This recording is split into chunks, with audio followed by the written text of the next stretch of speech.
বাজারেও ওই যে গত বছর একটা ঘটনা হয়েছে, বাজারে গিয়ে বংশ পরিচয় গরু কিনতে হয়। তো আমি ওই বংশ পরিচয়টা বুঝতে পারি নাই, আমার ভুল হয়েছে। এই সেন্টার অনেক ঝগড়া করে আমি আনছিলাম, আমার ভিডিওতেও আছে, আমি বলছি আমি এইটা গাত থেকে উঠাইয়া নিয়ে আসছি, আপনারা নেন চালান।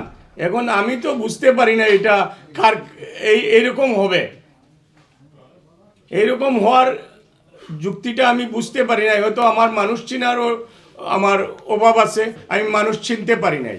তো এই জন্য আমি এই দেশবাসীর কাছে ক্ষমা চাচ্ছি যে আমি মানুষ চিনতে পারি নাই, আমার ভুল হয়েছে।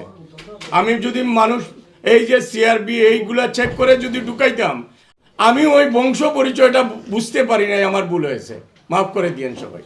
যে আক্রমণে গেছিলেন মাহবুব আহমেদ, ওনাকে জিজ্ঞাসা করছেন যে উনি অনুতপ্ত কিনা ওনার ব্যবহারের জন্য, উনি বলছেন না উনি অনুতপ্ত না, এটা হাই কমিশনারের বলবো। মানুষ হলে, আমি যদি মানুষ হই আমার ভুল আছে, আমি মাপ চাইব। আমি যদি মানুষ না হই তাহলে তো আমি ভুল চাওয়ার প্রশ্নই আসে না। গরু ছাগল তো ভুল করে না।